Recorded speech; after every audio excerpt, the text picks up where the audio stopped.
এতিয়া এই মুহূৰ্তত এটা ডাঙৰ খবৰ লৈ আহিছো। মুখ্যমন্ত্ৰী ডক্টৰ হিমন্ত বিশ্ব শৰ্মাই আজিৰ দিনটোতে বিজেপিৰ জয় জয়কাৰৰ পিছতেই এক ডাঙৰ মন্তব্য কৰিছে যে এইবাৰ নিস্তাৰ নাই বাংলাদেশীৰ, এটাকৈ বাংলাদেশীয়ে যাব লাগিব অসম এৰি। পশ্চিম বংগত বিজেপিৰ জয় জয়কাৰৰ পিছতে অসমত এতিয়া আৰু বাংলাদেশীৰ বাধা নাথাকিব। বাংলাদেশী এটাকৈ যাব লাগিব অসমৰ পৰা। আৰু বাজপেয়ী ভৱনত উপস্থিত হৈয়ে মুখ্যমন্ত্ৰী ডক্টৰ হিমন্ত বিশ্ব শৰ্মাই ডাঙৰ মন্তব্য কৰিছে। এই মুহূৰ্তত ফুল প্লেট গ্ৰাফিক্সৰ জৰিয়তে আপোনালোকক আমি জনাবলৈ চেষ্টা কৰিম। এটা ডাঙৰ খবৰ লৈ আহিছো। বিজেপিৰ জয় জয়কাৰৰ পাছতে চৰকাৰ গঠন কৰাৰ পিছদিনাৰ পৰাই ৰাজ্যত উচ্ছেদ চলিব বুলি ডাঙৰ মন্তব্য কৰিছে মুখ্যমন্ত্ৰীগৰাকীয়ে। এটাকৈ বাংলাদেশী মিয়াক খেদাৰ হুংকাৰ প্ৰদান কৰিছে মুখ্যমন্ত্ৰী ডক্টৰ হিমন্ত বিশ্ব শৰ্মাই।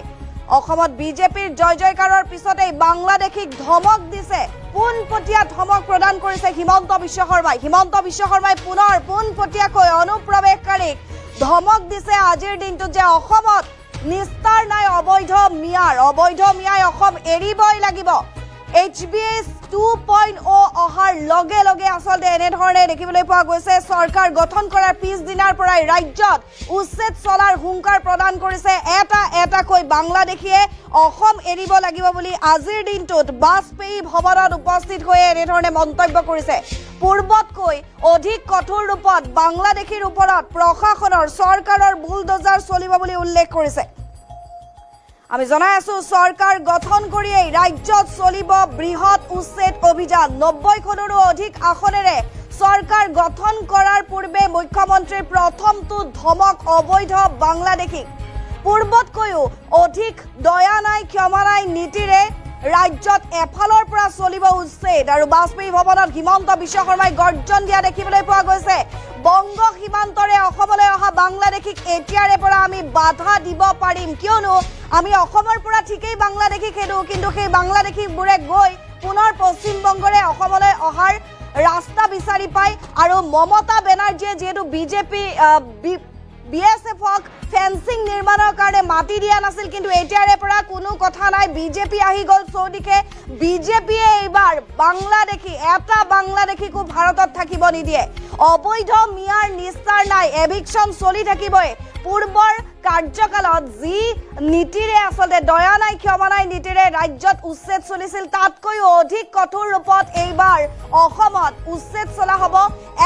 এটাকৈ বাংলাদেশী মিয়াক খেদাৰ হুংকাৰ প্ৰদান কৰিছে মুখ্যমন্ত্ৰীয়ে। মন্তব্য আছে মুখ্যমন্ত্ৰীগৰাকীৰ। প্ৰথমে আমি মন্তব্য শুনি লওঁ আহক।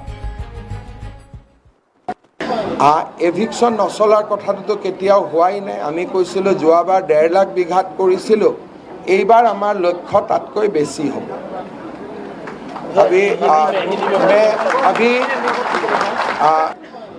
এভিকশ্যন নচলাৰ কথাটোতো কেতিয়াও হোৱাই নাই। আমি কৈছিলোঁ যোৱাবাৰ 1.5 লাখ বিঘাত কৰিছিলোঁ, এইবাৰ আমাৰ লক্ষ্য তাতকৈ বেছি হ'ব।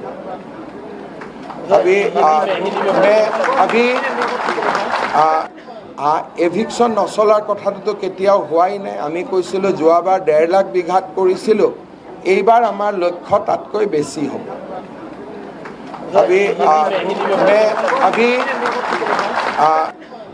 এভিকশ্যন নচলাৰ কথাটোতো কেতিয়াও হোৱাই নাই। আমি কৈছিলোঁ যোৱাবাৰ 1.5 লাখ বিঘাত কৰিছিলোঁ, এইবাৰ।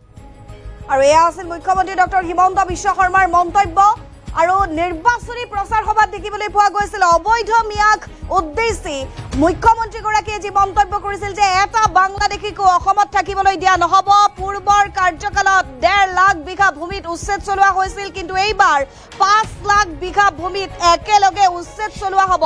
চৰকাৰ গঠন কৰাৰ পাছদিনাখনৰ পৰাই, অৰ্থাৎ শপত গ্ৰহণৰ পাছদিনাখনৰ পৰাই আচলতে একশ্যন মুডত চলিব এই বুলডোজাৰ। প্ৰশাসনৰ বুলডোজাৰে আচলতে ভাঙি পেলাব অবৈধ মিয়াৰ ঘৰ। কোনো এজন বাংলাদেশী অসমত থাকিব নোৱাৰিব।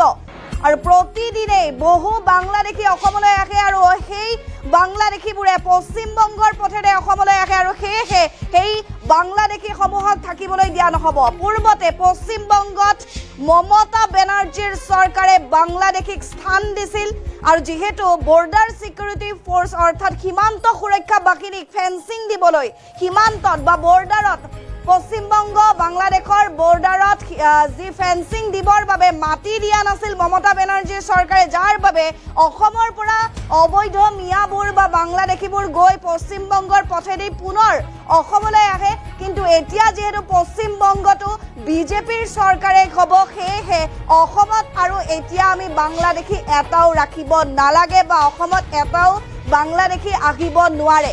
অসমত বিজেপিৰ জয় জয়কাৰৰ পিছতে বাংলাদেশীক পোনপটীয়াকৈ ধমক দিছে। প্ৰথম দিনটোতে আজিৰ দিনটোত যিহেতু ভোট গণনা চলিছে, বিজেপিৰ সমগ্ৰ অসমতে বিজেপিৰ জয় জয়কাৰ, পশ্চিমবংগত বিজেপিৰ জয় জয়কাৰ আৰু বাজপেয়ী ভৱনত উপস্থিত হৈ বাংলাদেশী মিয়াক লৈ প্ৰথমটো প্ৰতিক্ৰিয়া প্ৰকাশ কৰিছে হিমন্ত বিশ্ব শৰ্মাই যে চৰকাৰ গঠন কৰি এই ৰাজ্যত হ'ব বৃহৎ উচ্ছেদ অভিযান।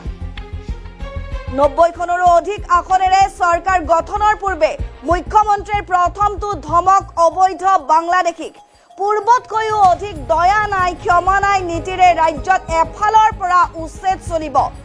এইবাৰ মিয়া সমষ্টিতহে কংগ্ৰেছৰ ফলাফল ভাল। অসমত OACৰ যাদু নচলিল, যিহেতু অসমত OACয়ে নিৰ্বাচনী প্ৰচাৰ চলাবলৈ হোৱা দেখিবলৈ পোৱা গৈছিল আৰু নিৰ্বাচনী প্ৰচাৰ সভাত আছাদুদ্দিন ওৱেইছিয়ে যি মন্তব্য কৰিছিল আৰু সেই মন্তব্যৰ পাছতে সমগ্ৰ অসমৰ মিয়াক এক জাগ্ৰত ৰূপত আনি দিয়া দেখিবলৈ পোৱা গৈছিল আৰু মুখ্যমন্ত্ৰীগৰাকীয়ে তাৰ পিছত মন্তব্য কৰিছিল, কিন্তু এয়া হ'বলৈ দিয়া নহ'ব। মিয়া অবৈধ মিয়া কোনো পধ্যে অসমত থাকিবলৈ দিয়া নহ'ব। আৰু আজিৰ দিনটোতো মুখ্যমন্ত্ৰী ডক্টৰ হিমন্ত বিশ্ব শৰ্মাই উল্লেখ কৰিছে চৰকাৰ গঠন কৰাৰ পিছদিনাৰ পৰাই ৰাজ্যত উচ্ছেদ চলিব। এটা এটাকৈ বাংলাদেশী মিয়াক খেদাৰ হুংকাৰ প্ৰদান কৰিছে মুখ্যমন্ত্ৰীগৰাকীয়ে। অসমত বিজেপিৰ জয় জয়কাৰৰ পিছতে বাংলাদেশীক ধমক। হিমন্ত বিশ্ব শৰ্মাই পোনপটীয়াকৈ পুনৰ বাংলাদেশী মিয়াক ধমক দিছে। মন্তব্য পুনৰবাৰ আগবঢ়াইছো।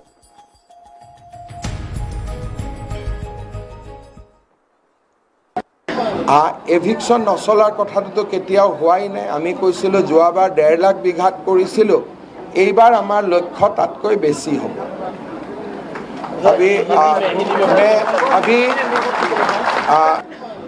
এভিকশ্যন নচলাৰ কথাটোতো কেতিয়াও হোৱাই নাই। আমি কৈছিলোঁ যোৱাবাৰ 1.5 লাখ বিঘাত কৰিছিলোঁ, এইবাৰ আমাৰ লক্ষ্য তাতকৈ বেছি হ'ব।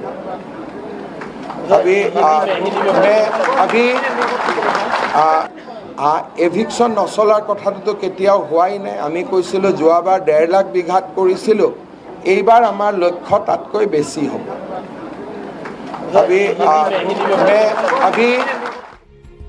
আৰু এয়া আছিল হিমন্ত বিশ্ব শৰ্মাৰ মন্তব্য। বাজপেয়ী ভৱনত ভোট গণনাৰ দিনটোতেই বিজেপিৰ চৌদিশে জয় জয়কাৰৰ পাছতেই যিহেতু উপস্থিত হৈছিল হিমন্ত বিশ্ব শৰ্মা, জয় শ্ৰীৰাম ধ্বনি দিয়া দেখিবলৈ পোৱা গৈছিল। সমগ্ৰ অসমৰ জনগণক ধন্যবাদ দিছে মুখ্যমন্ত্ৰীগৰাকীয়ে।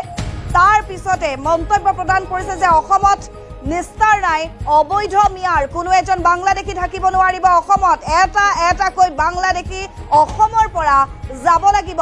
পূৰ্বতকৈ অধিক কঠোৰ ৰূপত বাংলাদেশীৰ ওপৰত চলিব বুলডোজাৰ। মিয়া সমষ্টিতহে কংগ্ৰেছৰ ভাল ফলাফল।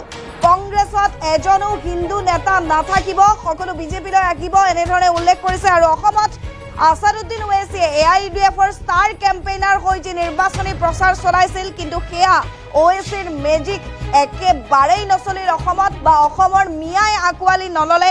অসমৰ মুছলমানসকলে বিজেপিৰ পক্ষত আছে, বহু মুছলমান ভাই এতিয়া মোৰ লগত আছে বুলি আজিৰ দিনটোত মন্তব্য কৰিছে হিমন্ত বিশ্ব শৰ্মাই। সংখ্যালঘু ৰাইজেও AIUDFক নস্যাৎ কৰিছে বুলি মন্তব্য মুখ্যমন্ত্ৰীৰ। বিজেপি চৰকাৰে এইবাৰ বংগতো বাংলাদেশীক ৰুধিব।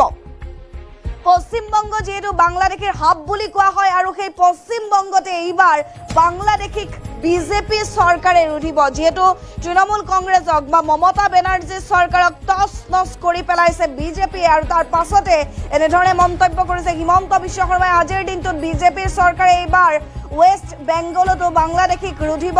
বংগ সীমান্তৰে অসমলৈ অহা বাংলাদেশীক এতিয়া আমি বাধা দিব পাৰিম। অসমত এজনো বাংলাদেশী আহিব নোৱাৰিব, এটাও অবৈধ মিয়া আহিব নোৱাৰিব। পশ্চিমবংগত বিজেপিৰ জয় অসমৰ বাবেও এক ইতিবাচক খবৰ বুলি উল্লেখ কৰিছে বাজপেয়ী ভৱনত উপস্থিত হৈ হিমন্ত বিশ্ব শৰ্মাৰ মন্তব্য। চৰকাৰ গঠন কৰাৰ পিছদিনাৰ পৰাই অসমত সৰ্ববৃহৎ উচ্ছেদ অভিযান চলিব। পূৰ্বতে পূৰ্বৰ কাৰ্যকালত যিহেতু 1.5 লাখ বিঘা ভূমিত উচ্ছেদ চলোৱা হৈছিলে, এইবাৰ একেলগে 5 লাখ বিঘা ভূমিত উচ্ছেদ চলাৰ হুংকাৰ প্ৰদান কৰিছে। মন্তব্য আছে মুখ্যমন্ত্ৰীগৰাকীৰ, পুনৰবাৰ আগবঢ়াইছোঁ। এভিকশ্যন নচলাৰ কথাটোতো কেতিয়াও হোৱাই নাই। আমি কৈছিলোঁ যোৱাবাৰ 1.5 লাখ বিঘাত কৰিছিলোঁ, এইবাৰ আমাৰ লক্ষ্য তাতকৈ বেছি হ'ব।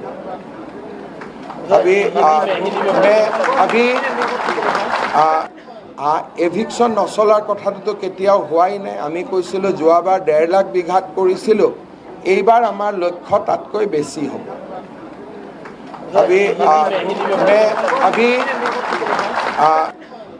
এভিকশ্যন নচলাৰ কথাটোতো কেতিয়াও হোৱাই নাই। আমি কৈছিলোঁ যোৱাবাৰ 1.5 লাখ বিঘাত কৰিছিলোঁ, এইবাৰ আমাৰ লক্ষ্য তাতকৈ বেছি হ'ব।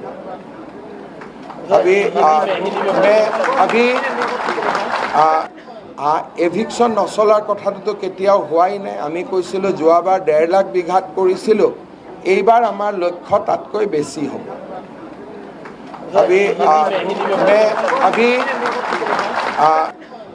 এভিকশ্যন নচলাৰ কথাটোতো কেতিয়াও হোৱাই নাই। আমি কৈছিলোঁ যোৱাবাৰ 1.5 লাখ বিঘাত কৰিছিলোঁ, এইবাৰ আমাৰ লক্ষ্য তাতকৈ বেছি হ'ব।